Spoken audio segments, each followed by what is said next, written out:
Siempre es un gusto estar con ustedes. Hermanos, miren, hoy tenemos bastante lugar de frente. Si alguno quisiera pasar más hacia acá, mire, tenemos mucho lugar. Y aunque creo que el audio es muy bueno y se logra escuchar hasta al fondo, pero pues siempre es bueno. Como dice la palabra en Eclesiastés capítulo 5, ¿recuerdan qué dice? Cuando vayas a la casa de Dios, ¿qué dice? Acércate más para oír. Hermanos, le doy gracias a Dios que el Señor me permite estar este día con ustedes. Pues como saben, hemos tenido muchas salidas. Y pues aprovecho para darle gracias a Dios. El mes pasado tuvimos nuestra edición anual acerca de la conferencia misionera. Y doy gracias a Dios que ustedes pudieron disfrutar, pudieron aprender de la palabra y pudieron escuchar a otros hermanos que tal vez por primera vez o por única vez vamos a escuchar, porque no sabemos si en otro momento estarán. Entre ellos estuvo el maestro David Tames. Yo creo que él les ha de haber dicho, él es el rector del seminario en Oaxaca, en el seminario Lacey. Nosotros conocimos el seminario Lacey hace muchos años y a lo mejor ustedes no saben, pero en ese seminario me parece que fue que estudió el hermano Maxi, ¿verdad? El hermano Maxi, su esposa. Hace muchos años él me contaba que él fue alumno del seminario con su esposa, vivieron allá un tiempo y bueno, es parte de la historia del seminario. Damos gracias a Dios y yo creo que esa visión, ese ánimo que los hermanos misioneros tienen, pues nos los han puesto a nosotros también un poquito, aunque sea, ¿verdad? Ya ven que la semana pasada fuimos desafiados a salir, a visitar, a compartir, y el jueves pudimos escuchar testimonios acerca de quienes salieron a visitar. Y la verdad que sí, por un lado ahí está la necesidad, pero por otro lado también nos damos cuenta que sí es en alguna forma urgente, porque sí hay personas dispuestas a escuchar. Gracias a Dios. Bueno, hermanos, este día quiero compartir con ustedes un tema muy especial allá en la primera carta de San Pablo a los tesalonicenses, donde nos compartió la lectura la hermana Sarita. Ahí nos compartió, nos leyó en primera carta de Pablo a los tesalonicenses. Bueno, dentro de las cosas que se pueden aprender en esta carta o que podemos saber de esta carta es que probablemente fue la primera carta que el apóstol Pablo escribió a las iglesias de Europa. Probablemente fue la primera carta que el apóstol Pablo escribió para ellos en una época pues algo temprana de su ministerio. Pero yo lo que quiero hoy, hermanos, recalcar en esta carta, dentro del capítulo 1, un versículo sobresale y eso nos va a ayudar a entender. Yo creo que en este versículo se entiende bastante sobre lo que Pablo dijo a los hermanos de Tesalónica. A veces nosotros escuchamos tesalonicenses, colosenses, filipenses, pero raramente estamos pensando en las personas, que a quienes les escribe es a personas, es a gente como nosotros, gente que un día escuchó el Evangelio, gente que un día recibió la palabra de Dios, y que tenían también sus batallas, tenían sus luchas. Si ustedes se dan cuenta en las cartas que se escriben, todas las cartas de la palabra del Señor, nunca van a encontrar que Pablo, por decir, o Pedro, o Juan que escriben, o Judas, nunca van a encontrar que las iglesias eran perfectas. Vamos a encontrar que siempre había un factor de debilidad. Eso platicaba con el hermano Facundo hace unos días, ¿no? Que a veces somos fuertes en alguna cosa. Tal vez yo soy muy fuerte en cuanto a la lectura bíblica, algunos de ustedes, es posible, ¿eh? Tal vez alguien es fuerte en cuanto a la oración, tal vez alguien es fuerte en su disciplina para la puntualidad, etcétera. Pero platicamos con un hermano misionero esos temas, y entonces como estábamos pensando en eso, él nos hizo la pregunta y dijo: pero ¿cuál es tu debilidad? ¿Cuál es tu debilidad? Porque una debilidad has de tener. Y pensando en que Pablo escribía a los hermanos, en muchas cartas les encomia muchas cosas, les alaba en muchas cosas. Incluso las cartas que el Señor escribió a las iglesias en el Apocalipsis, hay alabanza, también hay encomio para las iglesias, pero también en algunas hay reprimendas, ¿no? Exhortaciones. En este caso, Primera a Tesalonicenses tiene en su capítulo 1 algo que Pablo llamó el ejemplo, o una iglesia que fue un ejemplo para otras iglesias. Una iglesia que fue un ejemplo para otras iglesias. Y yo estoy seguro que dentro de ustedes, dentro de mí, también anhelamos ser ejemplos. Ustedes no lo anhelan. Ser ejemplo para otros, ¿o no? Usted dice: no importa, de panzazo que llegue. No, todos queremos ser ejemplo para otros. Queremos que otros conozcan al Señor. Queremos que otros rindan su vida al Señor.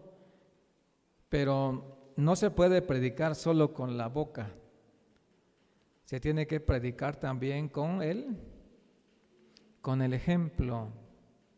Con el ejemplo. La corriente farisaica en los días de Jesús, ellos pensaban que eran las ceremonias, pensaban que eran los rituales, pensaban que era aprender de memoria, y decían: es suficiente. Cuando Jesús vino, ¿qué les dijo? Ustedes están tan pulcros en las ceremonias que hasta diezman de las semillas más pequeñitas. Hemos tenido que partirle a mi mamá sus pastillas. Hay unas cositas así como las partes a la mitad, pero hay que hacerlo. Los fariseos, ellos partían las pastillas en 10 partes, pero tragaban las cápsulas grandotas. Eso dijo el Señor, ¿no? Entonces nosotros tenemos que pensar en eso. Tenemos que pensar en eso. Pero vamos a la palabra del Señor.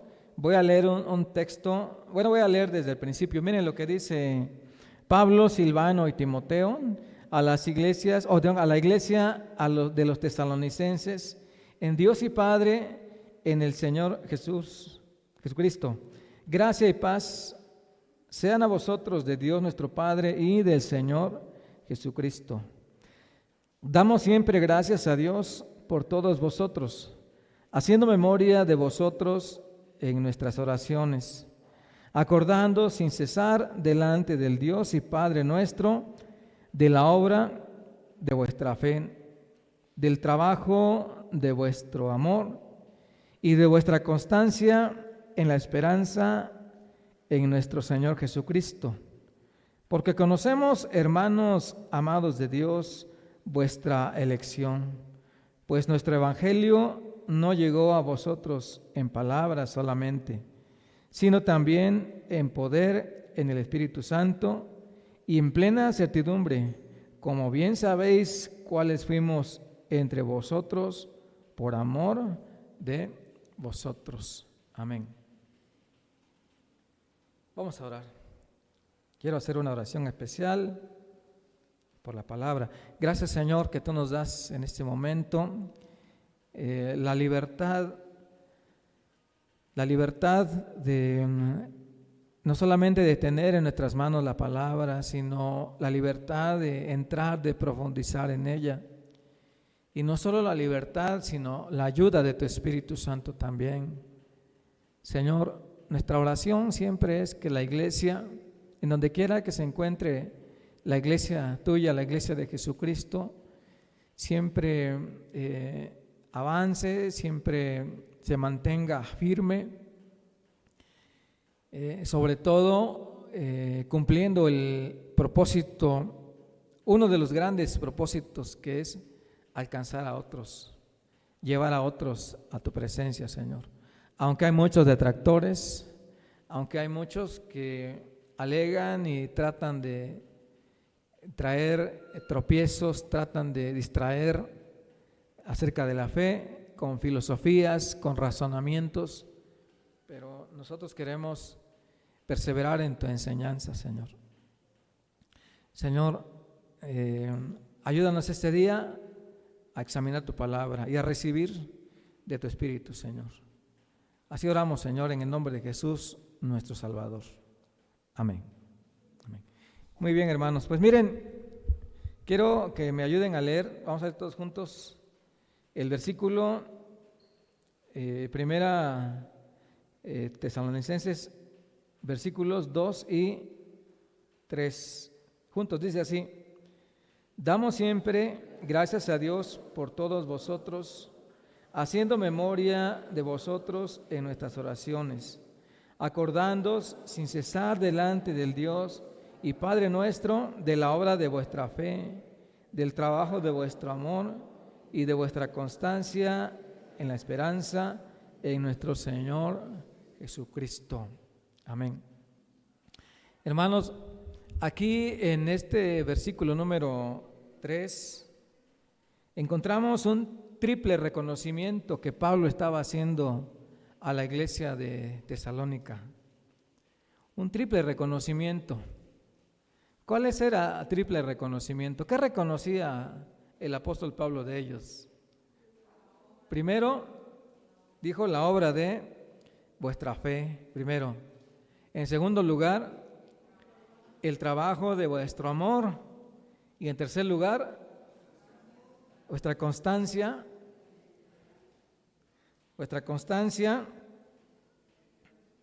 en la esperanza en nuestro Señor Jesucristo.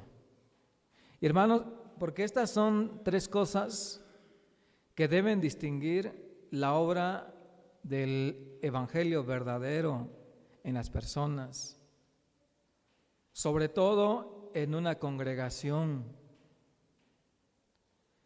Son tres cosas que deben resaltar en la vida de todo creyente. Miren, les digo una cosa: si estas tres cosas no están en la vida de un creyente, es posible que no sea un verdadero creyente.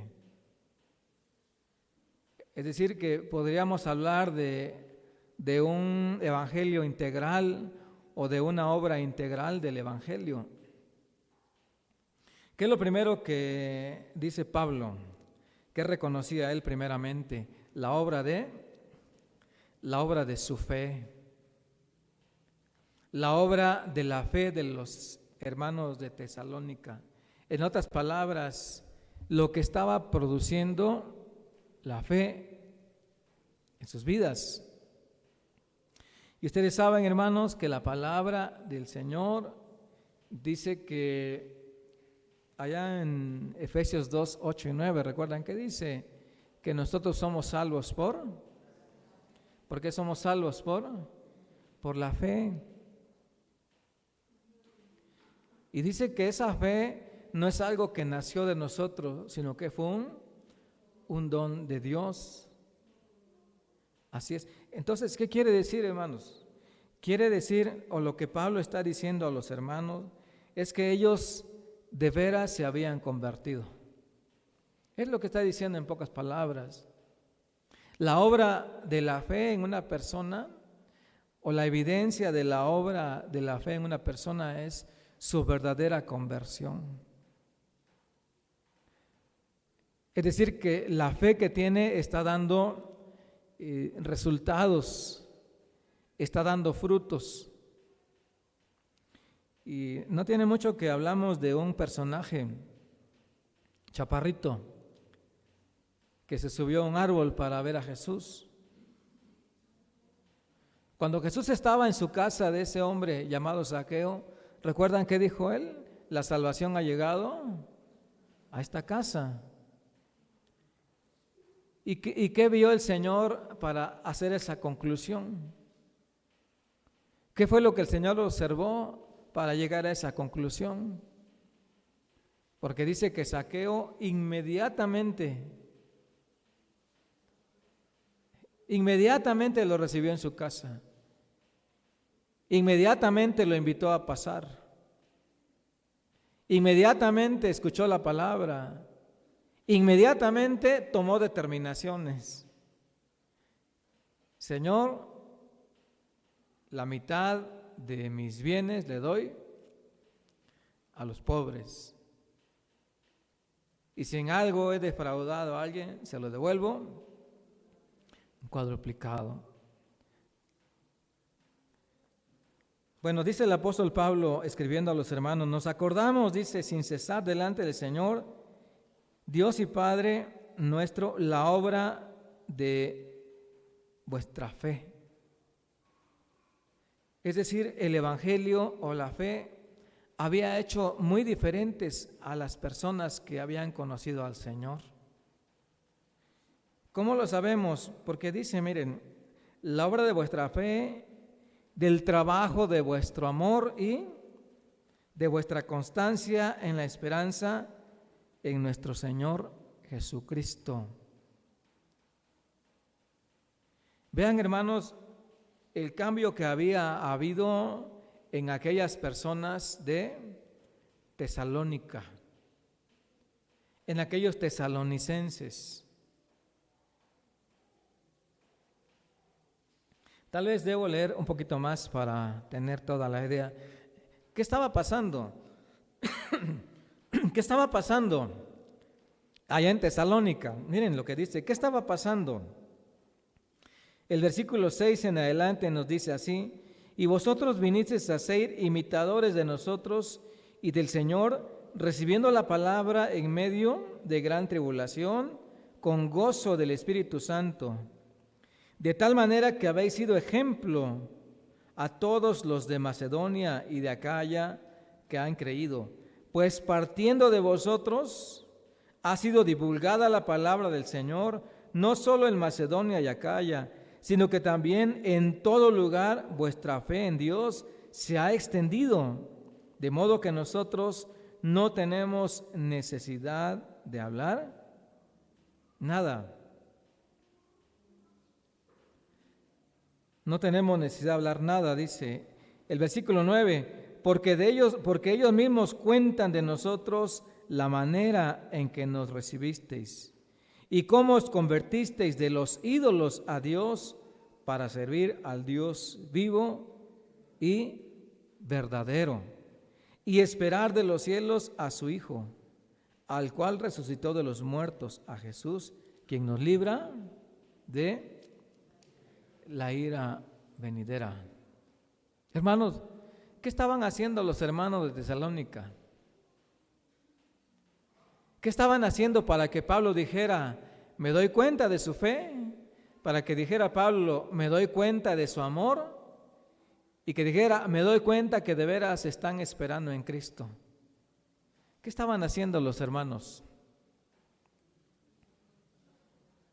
¿Qué estaban haciendo? Estaban siendo un ejemplo para otras iglesias. En medio de gran tribulación. Es decir, que ellos no estaban teniendo tanto en cuenta lo que estaban sufriendo, pero ¿qué estaban haciendo? Estaban predicando el Evangelio del Señor. Estaban predicando el Evangelio de Cristo. Y no solamente estaban predicando en su ciudad, sino que además estaban extendiendo hacia otros lugares. Es lo que estaba pasando con los hermanos de Tesalónica. Pero hay una cosa que Pablo dice esto es bien importante, hermanos, en el versículo 4. Dice: porque conocemos, hermanos amados de Dios, vuestra elección. En otras palabras, ¿saben lo que está diciendo el apóstol Pablo? Está diciendo: estamos seguros que ustedes fueron elegidos por Dios. Estamos seguros que ustedes fueron elegidos por Dios. ¿Cómo sabía Pablo que ellos habían sido elegidos por Dios? Por lo que ellos estaban manifestando en su vida. Hermanos, los hermanos de Tesalónica no solamente decían somos cristianos, no solamente se congregaban cada día en el templo, había cosas que estaban haciendo, había muchas cosas que estaban haciendo que daba a conocer el poder del evangelio en su vida,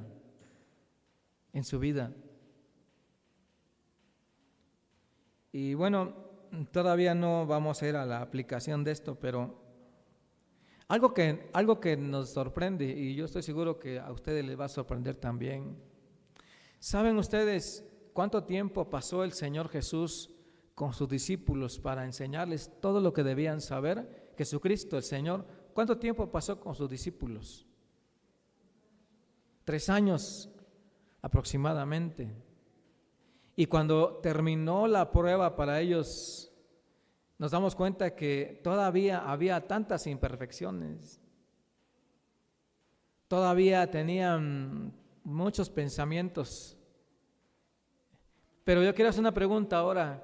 ¿Cuánto tiempo pasó Pablo con los hermanos de Tesalónica para que ellos tuvieran ese nivel de vida cristiana? ¿Cuánto tiempo se imaginan que Pablo pasó enseñando a los hermanos de Tesalónica para que ellos tuvieran ese nivel de vida cristiana? ¿Cuántos dicen 1 año? ¿O sería un poco más? 2 años. Podemos decir tal vez más de 3 años, porque Jesús tuvo 3 años, entonces Pablo pudo haber estado 5 años con ellos para que ellos exhibieran ese nivel de vida cristiana. ¿Cuál es la respuesta? Se los voy a decir, hermanos. 3 sábados. 3 sábados. Ni siquiera 1 mes. Eso lo encontramos allá en Hechos, capítulo 17. Miren, voy a leer, son varios versículos, pero nos va a ayudar a leer, o tal vez va a estar por ahí y lo pueden ir leyendo conmigo. Dice así, Hechos 17: pasando por Anfípolis y Apolonia, llegaron a Tesalónica, donde había una sinagoga de los judíos, y Pablo, como acostumbraba, fue a ellos, y por 3 días de reposo discutió con ellos, declarando y exponiendo por medio de las Escrituras que era necesario que el Cristo padeciese y resucitase de los muertos, y que Jesús, a quien yo os anuncio, decía él, es el Cristo. ¿Qué dice adelante?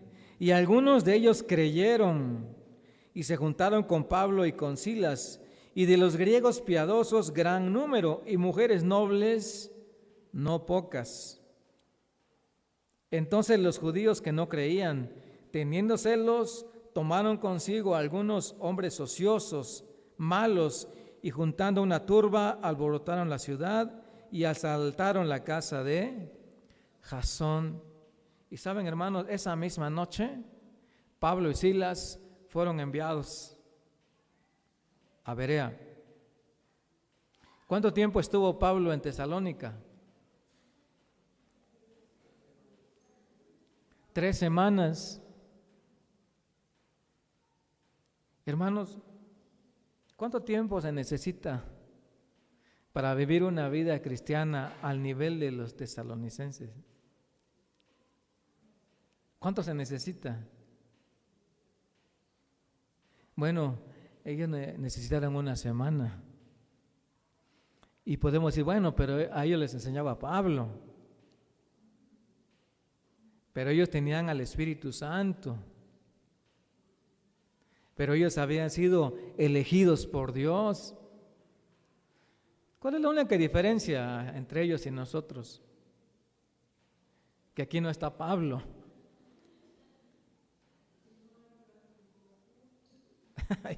Bueno, y no hay tanta tribulación. Pero mire hermanos, cómo está bien, no está Pablo, pero el Espíritu está entre nosotros. Pero también hemos sido elegidos por Dios. Y saben una ventaja que nosotros tenemos que ellos no tenían. ¿Cuál es una ventaja que nosotros tenemos y que ellos no tenían? No tenían la Escritura como nosotros lo tenemos. No lo tenían. No tenía la palabra tal como nosotros la conocemos. Pero dice, ahora si regresamos allá a primera de Tesalonicenses, hermanos, las noticias que Pablo ha recibido de los hermanos, las noticias que Pablo ha recibido es que ellos están exhibiendo su fe, están haciendo obras de amor y están esperando al Señor Jesucristo. Y yo creo que yo pienso que eso es, o creemos, ¿verdad?, que eso es algo que no, podemos decir, eso no es común en muchas iglesias, eso no es común en muchos hermanos. Pero no tendría por qué ser fuera de lo común. No tendría que ser fuera de lo común, porque estamos hablando del mismo evangelio.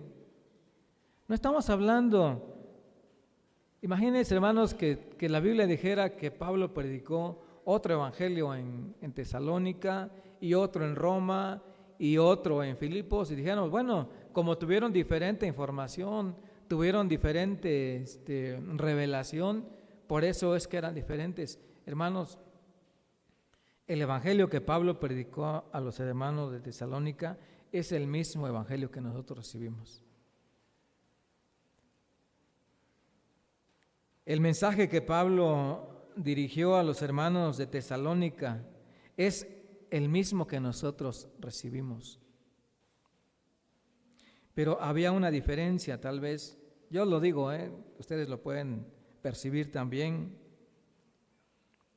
pero esta alabanza que Pablo, a través del Señor Pablo, hace a los hermanos de Tesalónica, dice que ellos, dice, acordándonos sin cesar delante del Dios y Padre nuestro, de la obra de vuestra fe, del trabajo de vuestro amor y de vuestra constancia en la esperanza en Cristo.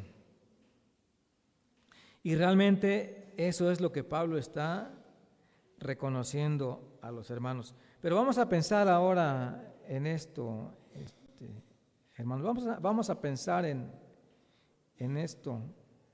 ¿Cuál es la primera obra que la fe hace en nuestra vida? ¿Cuál fue la primera obra que la fe hizo en la vida de ustedes? Una vez que tuvieron fe, ¿qué fue lo primero que sucedió en ustedes? Alguien puede decir, bueno, me empecé a congregarme en la iglesia. Bueno, dejé algunas costumbres que yo tenía. Y comencé a leer la Biblia con más dedicación. Tal vez alguien va a decir, bueno, el amor por Dios pues fue diferente, o la percepción que tenía de Dios fue diferente. Hay muchas cosas que estaban pasando en la iglesia de Tesalónica, en los hermanos, para que Pablo dijera: nos acordamos de la obra de vuestra fe. Y miren, cuando en Hechos 17 está hablando de los que se convirtieron, dice que, bueno, lo leo para no fallar, ¿no? Dice así, dice en el versículo número 4, y algunos de ellos creyeron. ¿Quiénes fueron los que creyeron? Dice, y de los griegos piadosos, gran número. Ahora yo quiero preguntarles, antes de conocer a Cristo, ¿cómo era la fe de los griegos? ¿En qué creían los griegos?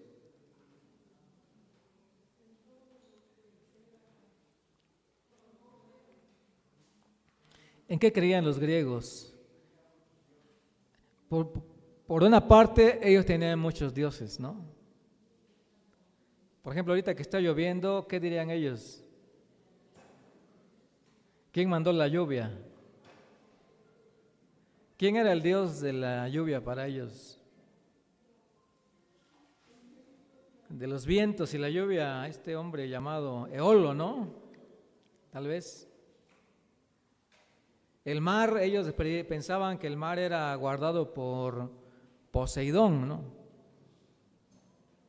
Una nave que iba a tomar Pablo dice que tenía por insignia Castor y Pollux, otros, si no dioses, pero personajes, que era otra cosa que estaba bien arraigado en el corazón de los griegos. Grecia fue la cuna de muchas filosofías. Si ustedes han oído hablar de los fabulistas, eran griegos, ¿no? Es decir, por ahí recuerdan que Pablo dijo también que, no recuerdo, está en Hechos 17 también, pero donde dice que ellos tenían la doctrina de los estoicos y los epicúreos.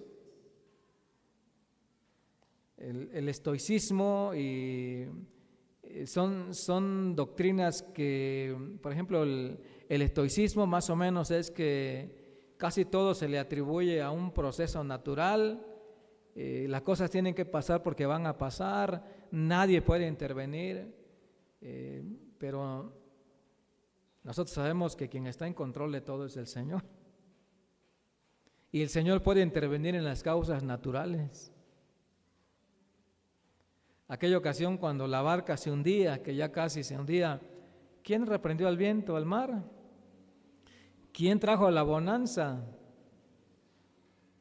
Tal vez un estoico pueda decir, no, si esta barca se hunde es porque se tiene que hundir, y si el viento viene es porque tenía que venir. Bueno, hay cierta razón en eso. Pero ahora los hermanos allá dice que los griegos piadosos seguramente eran personas que no estaban del todo convencidos ya de la filosofía, la doctrina, la enseñanza griega. Y cuando conocieron el Evangelio de Cristo, ellos se convirtieron. ¿Quiénes más se convirtieron?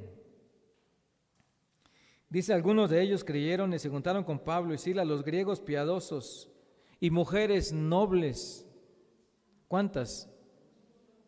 Muchas. Ese es un lenguaje literario, cuando dicen no pocas, quiere decir muchas, ¿no? Y dice que así fue como nació la iglesia en Tesalónica. Ahora, por eso les preguntaba yo, hermanos, cuando dice la palabra, la obra de vuestra fe, lo primero que los griegos hicieron seguramente fue poner a un lado las filosofías, poner a un lado la creencia en esa multitud de dioses. ¿Por qué? Miren lo que dice Pablo en Primera de Tesalonicenses, ahí en el versículo 9, porque ellos mismos cuentan de nosotros la manera en que nos recibisteis y cómo os convertisteis de los ídolos a Dios para servir al Dios vivo y verdadero. Y no solo eso, sino ahora esperar de los cielos. ¿En quién estaba la esperanza de ellos ahora?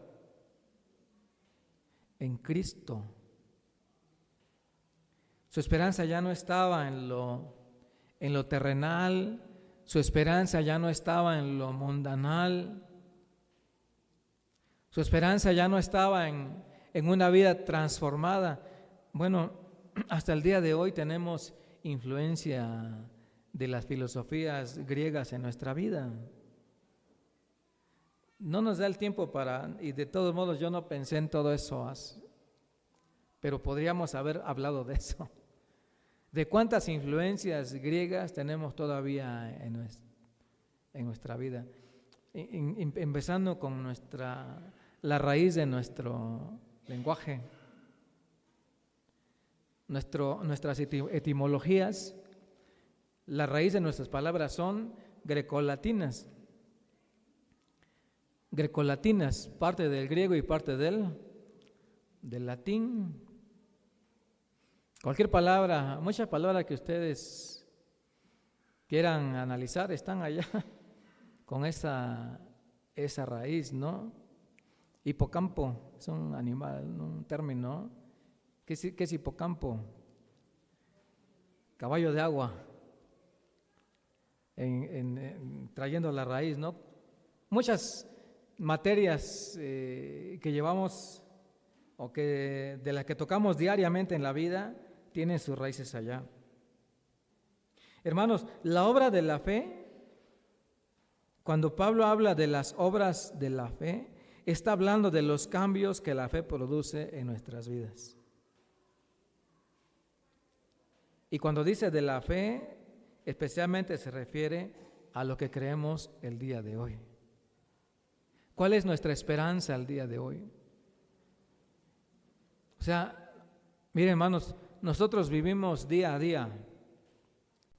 Despertamos a las 5 de la mañana, 6 de la mañana, otros a las 7 de la mañana, otros despiertan a las 10 de la mañana. ¿Y dormimos a qué horas? Unos duermen a las 7 de la noche, otros a las 8, a las 9, a las 10. Y otros no duermen. Y son veladores, pues no duermen. Pero quiero decir que todos los días, hermanos, todos los días que nosotros vivimos aquí, los cristianos, tenemos una forma diferente de ver la vida. Tenemos una forma diferente de ver la vida. Por ejemplo, el trabajo. Sin fe en Dios, ¿cómo vemos el trabajo? Lo vemos como un fin. Con la fe en Cristo, ¿cómo lo vemos? Como un medio para subsistir. Pero además, vemos el trabajo como una bendición. Y sin fe, ¿cómo se ve el trabajo? Una maldición, una carga.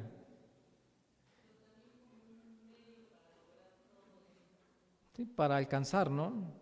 Me acuerdo mucho del hermano Temo. Él decía, a veces saludaba a alguien, decía, ya te vas a trabajar, y decía a la persona, pues no hay de otra. Y eso es queja, ¿no? Y decía el hermano Temo, dice, yo no entiendo por qué la gente dice así. Debía estar agradecido que tiene trabajo. Gracias a Dios vamos a trabajar. ¿Cómo vemos en Cristo?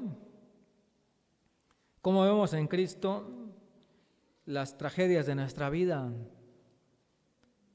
Las dificultades de la vida. Las pruebas que nos trae la vida, ¿cómo las vemos a través de Cristo? ¿Y cómo las vemos sin Cristo? Como un castigo. como un castigo, desafortunadamente. Por eso, hermanos, cuando el apóstol dice la obra de vuestra fe, está tratando de decirnos los cambios que hay en nuestra vida por causa de nuestra fe y que todo lo tenemos que ver, o al menos los hermanos de Tesalónica habían aprendido a ver todas las cosas a través de la fe, a través de la fe. Eso les había movido a cambiar ciertos roles de su vida.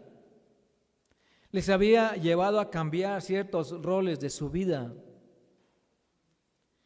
Ahora, en vez de dedicarse 100% a lo que en su vida normal harían, ¿qué era algo que estaban haciendo? Estaban saliendo a predicar el Evangelio de Cristo. Y de eso se trata cuando dice de la obra de vuestro amor. ¿A quién, cuando no conocemos a Dios, a quién amamos nosotros? Si no amamos a Dios, ¿a quién amábamos entonces?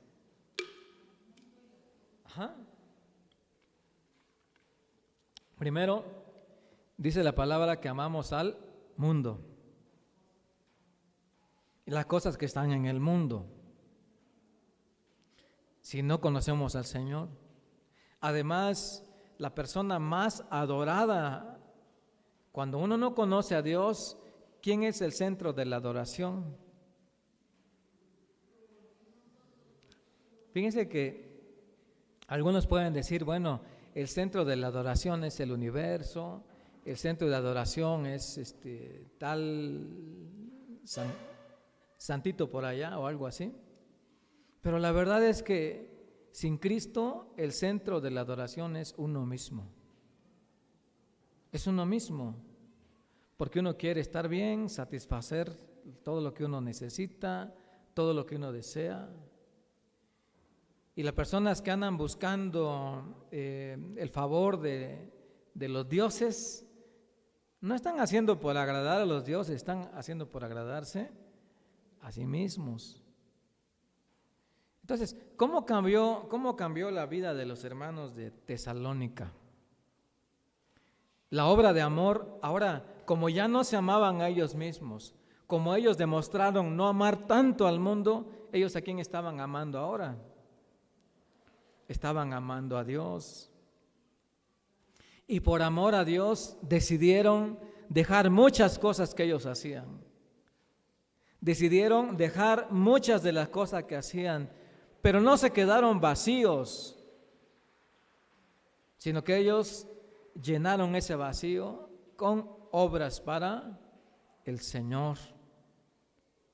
Por eso el apóstol Pablo, por ejemplo, cuando escribe a los colosenses, dice, el que robaba, ¿qué dice? O el que hurtaba, sino ahora trabaje con sus manos. ¿Y para qué? ¿Para qué dice? Para ayudar al que no tiene, por ejemplo. Y cuando yo hice la oración hace un momento, recuerdo que dije que la evangelización, la gran comisión, fíjense que a veces confundimos algo y decimos que la gran comisión es la gran, ¿cómo dijimos? La gran meta de la iglesia. Decimos que es lo más grande que la iglesia debe hacer, la gran comisión. ¿Es verdad eso o no es verdad? ¿Es verdad o no es verdad? ¿Cuál es el propósito más grande de la iglesia, hermanos? ¿Es la evangelización? ¿Es la gran comisión? No, es adorar a Dios. Adorar a Dios, esa va a ser la meta, el propósito de la iglesia, de cada creyente, adorar al Señor cuando cumplimos la gran comisión que estamos haciendo. Estamos adorando al Señor. Cuando amamos al prójimo, ¿qué estamos haciendo? Estamos adorando al Señor, porque lo estamos obedeciendo. Entonces, hermanos, fíjense cómo entonces la vida cambia.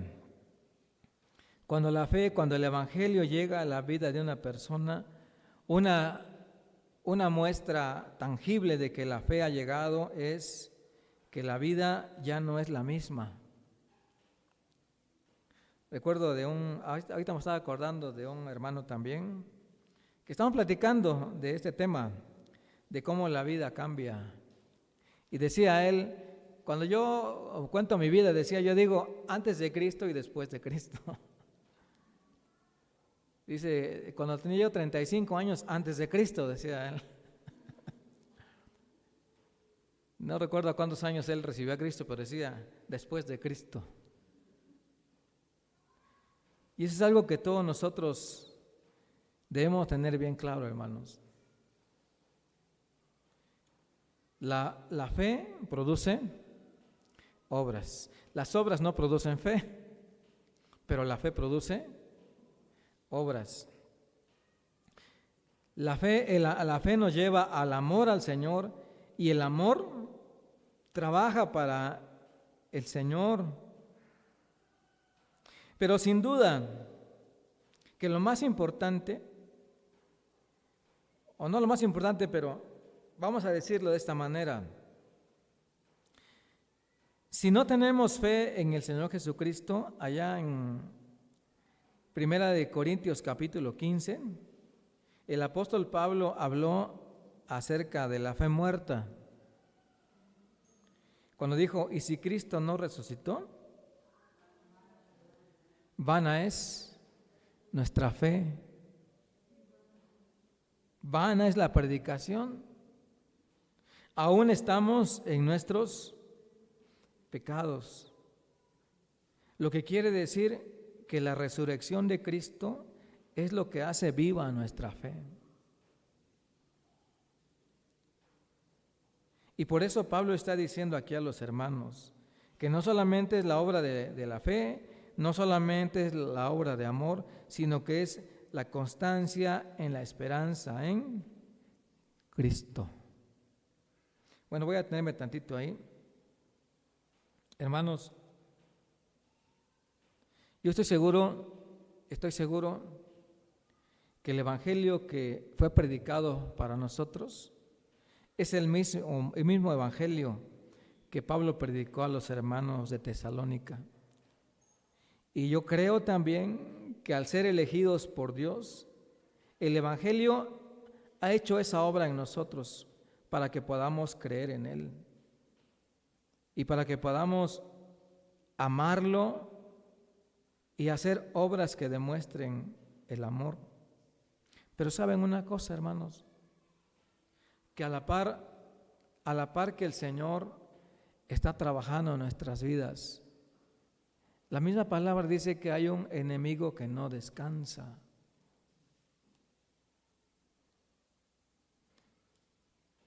Escuché de una ilustración más o menos así, decía, se lo voy a contar. Es una ilustración que alguien imaginó. Dice que el cristiano, dice esa ilustración que el cristiano, como hijo de Dios, tiene una temperatura espiritual y que como cualquier ser humano, al subir la temperatura, pues uno se espanta, dice, ¿no? Que la temperatura normal más o menos está en los 36 grados. Y cuando alguien tiene temperatura a los 40, ¿qué hay que hacer? Hay que buscar de todos los medios hablando de la temperatura corporal, ¿no?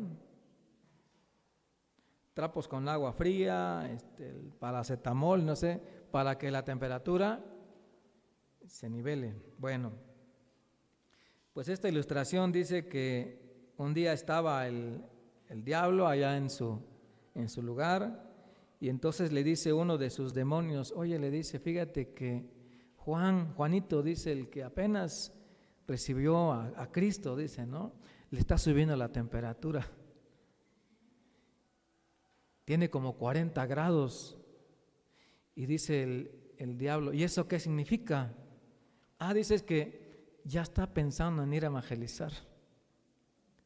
Se quiere inscribir en un curso bíblico en la iglesia y está pensando en ir a la reunión de varones. ¿Qué hacemos?, le dice el diablo al demonio.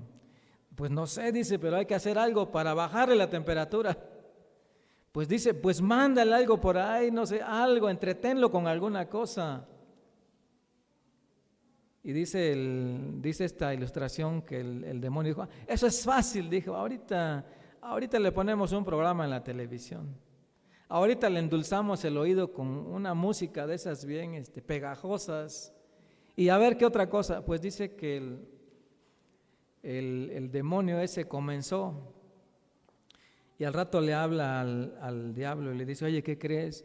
Dice, fíjate que ya está sentadito ahí frente a su televisión. No se distrae, ya está ahí con su dispositivo en la mano. Dice, ya está tranquilo, la temperatura bajó. Y el diablo dice, trata de mantenerlo ahí y que no le vuelva a subir otra vez. Bueno, porque este hermano que da esa ilustración, él dice que nosotros muchas veces somos así. La obra de amor, la obra de fe en el Señor, nos levanta el ánimo al recordar la obra de Cristo para nosotros, al recordar el amor que debemos tener al Señor y sobre todo que como el Señor Jesucristo vive, un día Él va a pedir cuentas de lo que hemos hecho, con lo que Él nos dio, con el llamado que Él hizo para nosotros. Y dice este hermano que escribe esta ilustración, dice, cuando nosotros pensamos que el Señor va a venir, que el Señor va a pedir cuentas, eso nos pone alertas y nos anima a hacer las cosas que Él quiere. Yo lo ilustro de esta manera, hermanos. Si un papá le dice a un hijo, a un niño, le deja una tarea y le dice, quiero que te apures porque voy a venir. Cuando yo venga voy a ver cuánto fue lo que avanzaste.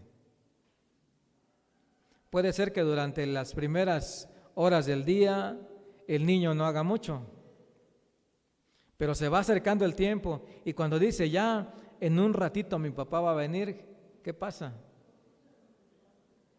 Se mueve, ya parece que tiene 10 manos, porque sabe que su papá va a venir. Hermanos, ¿cómo debe motivarnos a nosotros el saber que el Señor viene? ¿Cómo debe motivarnos el saber que esta vida no se termina nada más con la muerte? ¿Cómo debe animarnos a nosotros saber que o bien seremos recompensados por el Señor o seremos reprendidos por Él? Si no estamos viviendo una vida que a Él le agrade. Dentro de las 3 cosas que Pablo dice a los hermanos de Tesalónica, la tercera es vuestra constancia en la esperanza, vuestra constancia en la esperanza en nuestro Señor Jesucristo. Hermanos, y ese es el impulso para todas las cosas. Es el impulso para todas las cosas. ¿Ustedes creen que el Señor viene? ¿Cómo se llama nuestra iglesia? ¿Y qué significa? El Señor viene. El Señor viene. Por lo tanto, dice también la palabra, no durmamos como los demás, sino seamos sobrios.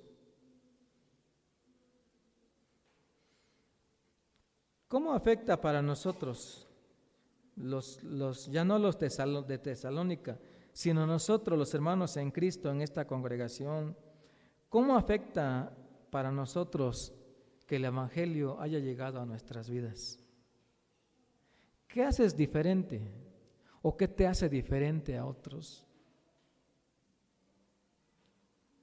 ¿Qué cosas está haciendo el Evangelio en tu vida que te haga diferente de la sociedad en que vives?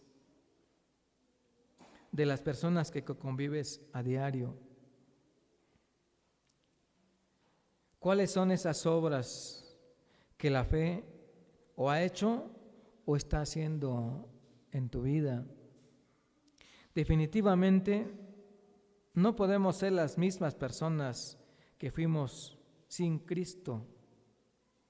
Así como dice el misionero, debemos tener una vida de veras antes de Cristo y otra después de Cristo.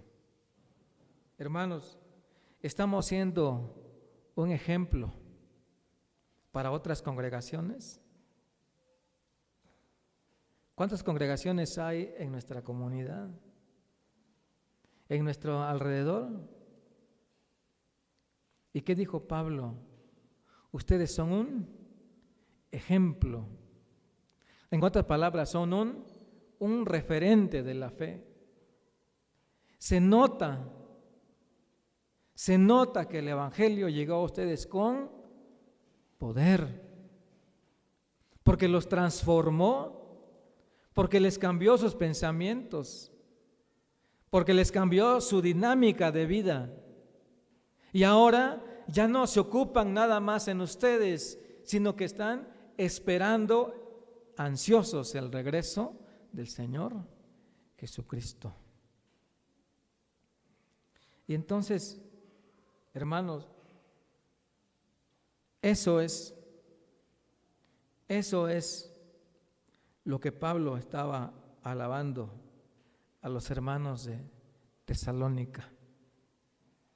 Ustedes son un verdadero ejemplo. Ustedes son un verdadero ejemplo. Hermanos, eso queremos que se diga de nosotros. Levanten la mano. ¿Quién de ustedes quiere ser ese ejemplo? Ese ejemplo del poder del Evangelio. Bueno, como no son muchos, creo que es posible. Pero todos, hermanos, todos debemos de tener ese anhelo en nuestra vida, ser como los tesalonicenses, ser como los tesalonicenses. Cuando dice que eran ejemplos en toda Macedonia y en toda Acaya, no está hablando de una ciudad, no está hablando de un pueblo, está hablando de una región, que se caracterizó por una vida nueva, por el servicio al Señor y por la espera en el regreso de Cristo. Y todo eso movió su vida, movió su entorno. Cuando Pablo recibe la noticia, dice, gracias a Dios. Imagínense si Pablo se queda ahí 3 años.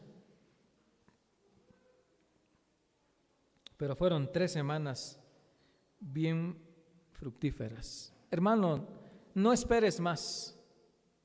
No esperes más. No esperes a decir, todavía me falta. Todavía apenas llevo 5 años, apenas llevo 10 años. No esperes más, hermano. Haz un compromiso a partir de hoy.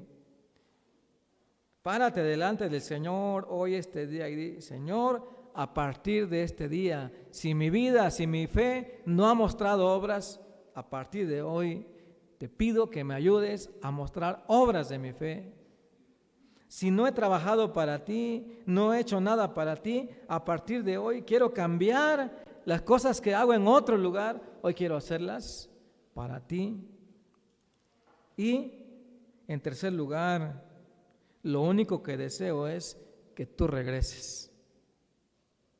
Me mantendré ocupado, pero solamente mientras tú regresas, mientras tú vienes.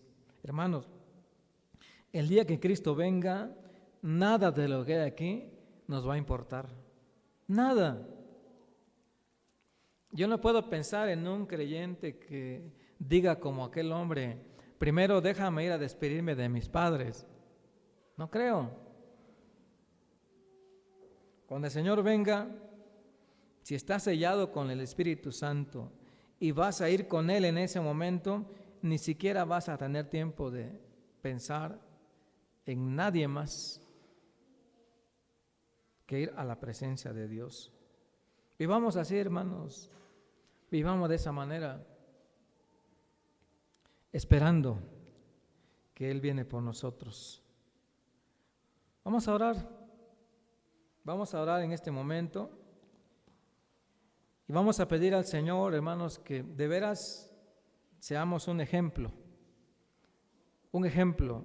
para nuestra familia, para nuestra comunidad, para otros hermanos aquí en la iglesia, para otros hermanos aquí en la comunidad, pero sobre todo que como cuerpo de Cristo, como congregación, como una iglesia local, podamos ser un ejemplo para los demás. Así que oremos, vamos a ponernos de pie y de esta manera le damos gracias a Dios.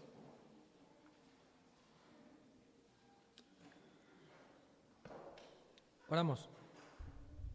Padre, te doy gracias por este reconocimiento que en tu palabra vemos cómo el apóstol Pablo hizo para la iglesia de Tesalónica. Pues la verdad que nosotros hemos pasado más tiempo en tu palabra, hemos pasado más tiempo en esta comunión, conociéndote a ti, sirviéndote a ti, Señor. Padre, yo quiero pedirte ahora mismo, Señor, que cada uno de nosotros, de manera individual, así, Señor, podamos exponernos o colocarnos delante de ti, Señor, para ser un ejemplo a los demás, para que se hagan evidentes las obras de la fe, para que esa fe nos impulse a servirte, así como los hermanos en esos lugares fueron impulsados para llevar el Evangelio, seguramente para servir en muchas otras cosas, tal vez para seguir trabajando en la iglesia. Yo quiero pedir por cada uno de mis hermanos en este día. Quiero pedir por mí primeramente, Señor. Que tú, Señor, me ayudes a ser un ejemplo de fe, un ejemplo de amor, pero también quiero pedirte, Señor, que cada día al despertar o al descansar esté en nuestra mente el pronto retorno, el pronto regreso, el día que tú vienes por nosotros, Señor. Y es verdad que ocuparnos en nuestras responsabilidades, nuestros trabajos, pero con la esperanza de que tú vienes pronto, Señor. Que tú vas a juzgar nuestras obras, que tú vas a juzgar nuestro andar, nuestro caminar contigo. Señor, pongo en tus manos a esta iglesia, la iglesia Maranata. Señor, pongo en tus manos la vida de los niños, de los jóvenes, los adolescentes, de cada uno de mis hermanos adultos y los mayores también.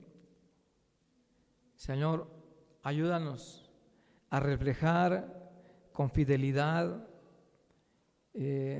a exhibir con fidelidad el poder de tu evangelio en nuestras vidas, Señor. En palabras, en obras, sobre todo en el llamado para otros, en compartir lo que tú has hecho en nuestra vida, Señor.